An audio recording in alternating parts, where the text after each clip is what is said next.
Hey guys, and welcome back to yet another video for the channel. I am excited to continue working on this project. We have a lot of progress, and I also have 2 new camera mounts, so hopefully we'll be catching better shots for you as well as time-lapse. So if you guys liked the previous video that I just posted, go ahead and leave a comment down below. Let me know what you want, what you don't want. Don't forget to hit that like button and subscribe, and we'll see you in the video.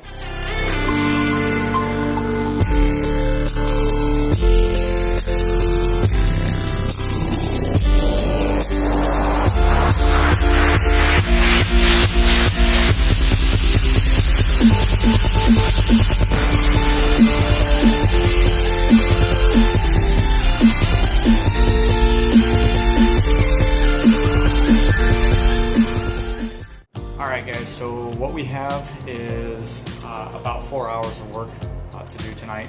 What I'd like to get done is have the starter out, the power steering out, or disconnected rather. The engine harness needs to be labeled, and everything needs to be flopped out of the way so that we're ready to go.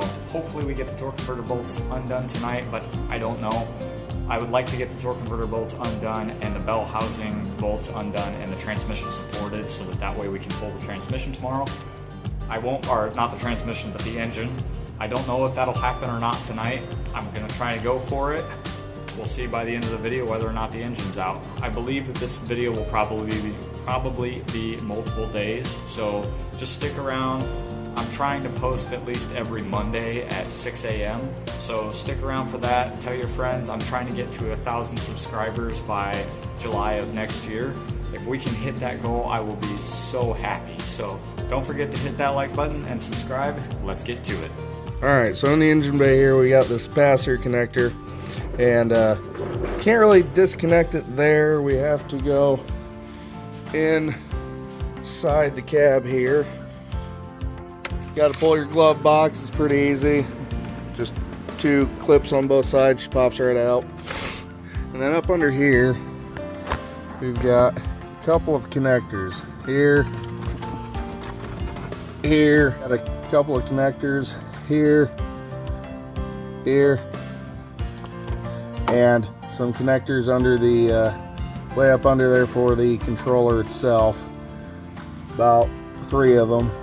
So get those disconnected and should be able to pull that harness up through and out the firewall.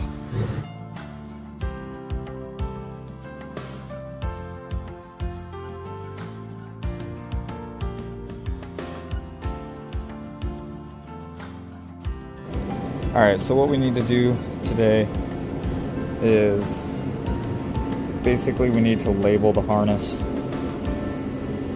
so that we can remember where everything goes. Hopefully, this is the first time I'm using this chest mount, so hopefully you guys can hear and see everything okay. Need to label.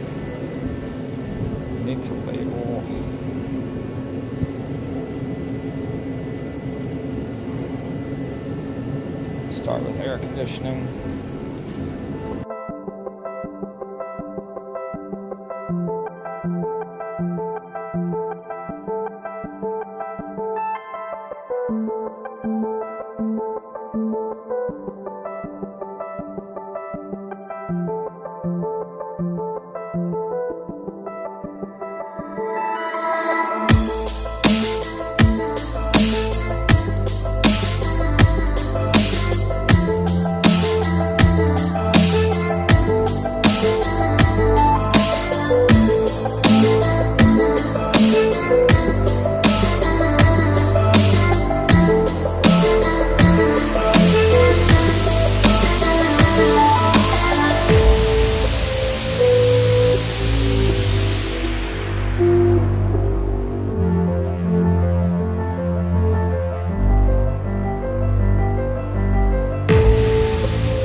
to probably day 2 of the part 2 for the truck project.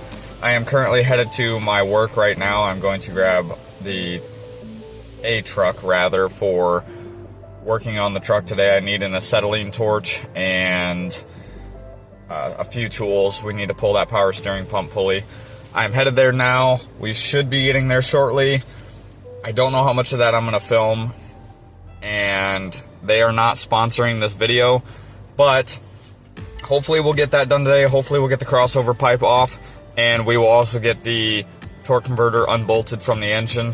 We're struggling getting this thing apart because the shop that put the exhaust back on welded all of everything together on both sides, which is making this incredibly difficult. So hopefully we'll get that done. I just figured I'd throw a short little update in there. Not a lot of progress in it. Like I said, we fought that crossover pipe bolt a lot. I think we need to get the other 3 down. The starter came down fairly easily, and we got the engine mostly ready to come out. We just need to get the torque converter unbolted and get the engine basically dismounted from the truck. I'm going to try to do this without dropping the transmission. Unfortunately, I think I might have to, just looking at things. So we'll see where it takes us. And we'll see you guys, I think, back in the garage. Alright guys, we are back in the garage here. It is incredibly cold outside and also very, very wet. Everything is just covered in water. Luckily we're inside today. I did have to run and go get some stuff. Like I said in the last little intro there, I had to run back to my shop and grab a little tiny torch kit. And that way I could cut off those exhaust bolts, because they are tacked on there as a precaution to keep them from coming off of the truck. I presume that the transmission shop did that when they split the truck. However, they need to come off because that crossover pipe has to come off in order to get the bell housing cover off. So they need to come off. I need to get them off. We might have to be a little aggressive with it. Regardless, they will be off today.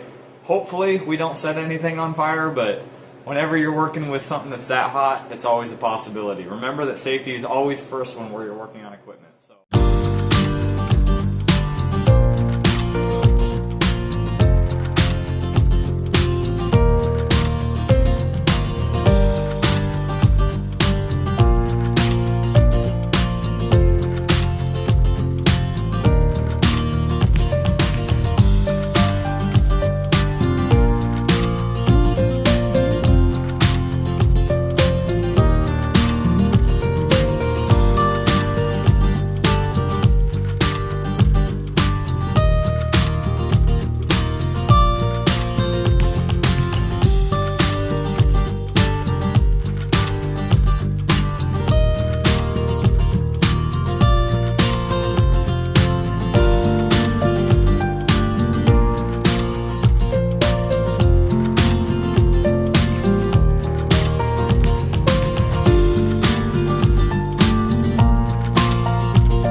Alright guys, so we're going to push this outside. He's getting the crane positioned right now. Hopefully we'll have an engine out here in the next half hour or so. We're going to bring you guys along for the trip. I think we should be set up.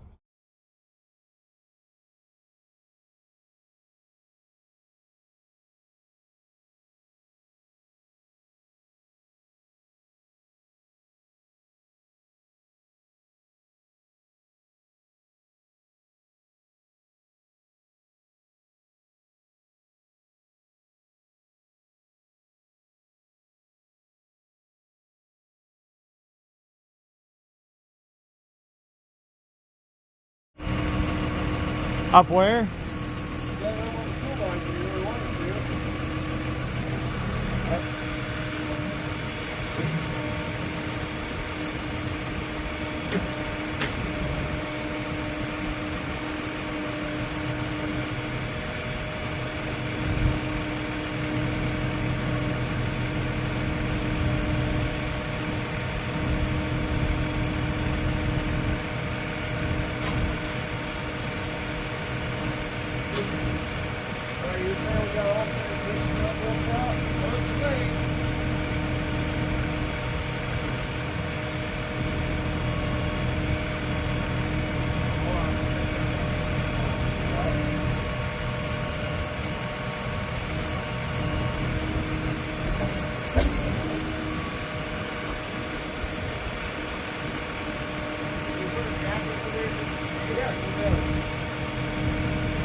What's it look like?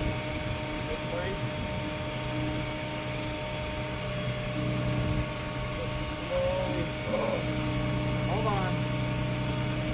Now the fucking wire I told you about is wrong. Make sure a whole harness is ready to go.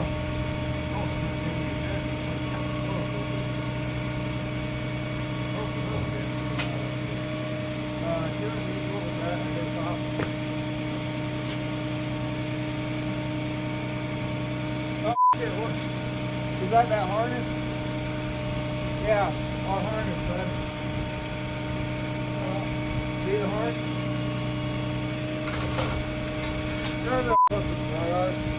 No, grab the drag and pull down. We did an off the job swing the goddamn thing. I did. Oh, okay, hold up. Wow, we need to disconnect the controller. It's probably like a 13. Here, I got one in my ass over there. Hold on. Hold on.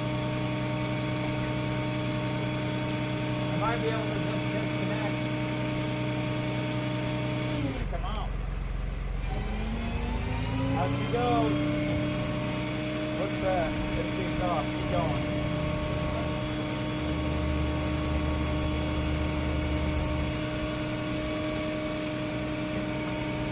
Holy fuck, let's see down. Don't break my crank. Oh, right there. That was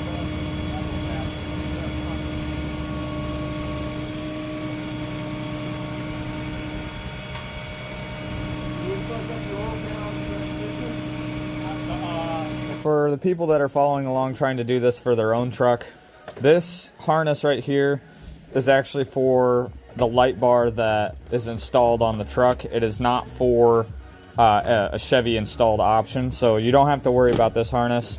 You have your harnesses for the PCM here, which these are just hanging out right now. These wires right here are for high idle, which I put in. This will not be a part of the truck as well. These are for the CB and antenna for the CB. This truck is equipped with a CB, but it doesn't, I don't use that cable. So it is what it is. Then this is part of that harness. This also is a part of the harness for the sound system.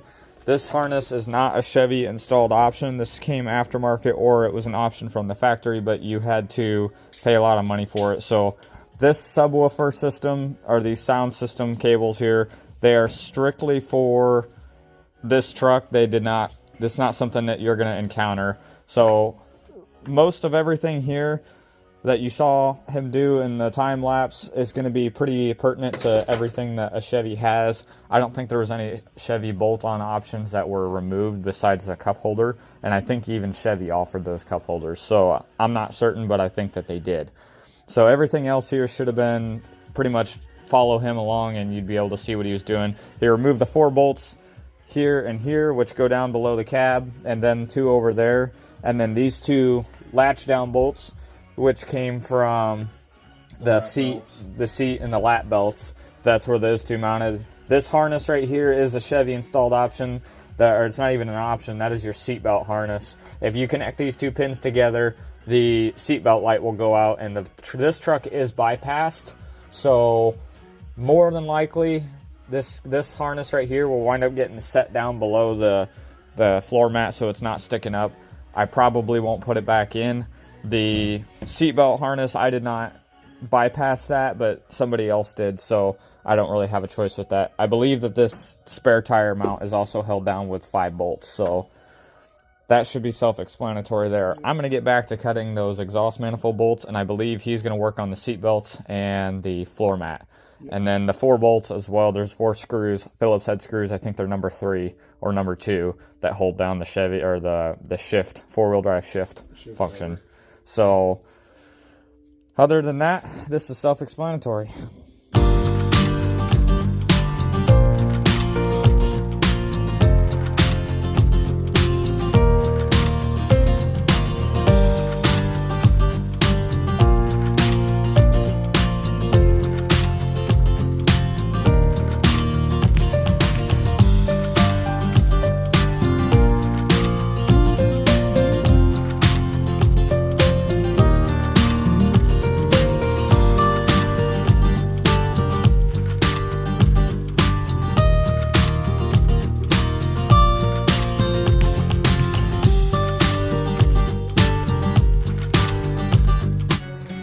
Recording. Go back. Look, open it up. I gotta see this footage. Of me just standing there and just going douche. So we just decided we were taking a break and we just decided to try the meme where the freaking Crown bottle bounces. And fun fact, not all of them bounce. So we are in the middle of cleaning up the bad decision. Hey guys, so what we've got now, as you saw, we got the mat and the vinyl out of the cab. I sanded down some of those areas to try and remove the paint bubbles and stuff. The one passenger side area there where your feet go is going to need repainted, but it doesn't look like there's any actual damage. It just looks like the paint is bubbling. So I just need to repaint those. And then the driver's side, the rust / the cancer for it is really bad. I thought that the front half of the floor pan was what was going to need to be changed. It turns out that the whole inner rocker on that side, the outer rocker, and the floor pan needs to be changed. It is a very, very dangerous safety hazard. The areas that hold down the seat belt and the seat are starting to rust, and that is very not good for a collision. So those need to be changed. Got to change up plans a little bit. I think I have somebody to do the work for the body in-house here. So hopefully we can get all of the footage for that. The torque converter cover is off of the engine, or off of the transmission rather, and the torque converter is held in by 2 bolts right now. I couldn't film those, it was a very awkward angle. Some of the video that's been coming out of underneath the truck is very difficult to edit / also keep the camera facing what I need it to face. It's a very tight area. The only thing we have left underneath the truck is the 2 torque converter bolts, the 2 transmission cooler lines, the electrical harnesses that go to the transmission and the transfer case, and the drive shafts holding the transmission in. And then, of course, we have whatever little miscellaneous stuff may be there. I don't believe that there's anything else holding it in besides the transmission mount. Again, I'm trying to completely hold off from pulling the transmission out of this truck, but unfortunately it's looking more and more like we're going to have to wind up yanking it. We'll see how it goes. We're going to try yanking it without pulling the transmission. I'd really like to keep it up in the saddle. The transmission mount is going to need to be changed, but that's relatively easy while the transmission is still in the truck. This video right now is going to be yesterday, the day before, and today. There is not a lot of footage from the prior 2 days, but we have a lot from today, so we're going to try to make another video after this. So keep an eye out for that. Remember, I will be posting every Monday at 6 a.m. Now, this video is going to be the last, like I said, 3 days. Hopefully, we get another video out sooner than that, but there will be another one coming out that won't particularly pertain to the truck, but it will be going over some other stuff that's going on. So keep an eye out for that. Don't forget to like and subscribe and comment down below what you guys think of the project, what you guys would like to see, what you guys would like to see us do more, whether it's filming or attention to detail, whatever you guys would like us to do, or even if it's something as simple as going over the tools that we're using. We are happy to do it all. Just let us know down in the comments below. Don't forget to share the video, and we'll see you in the next one.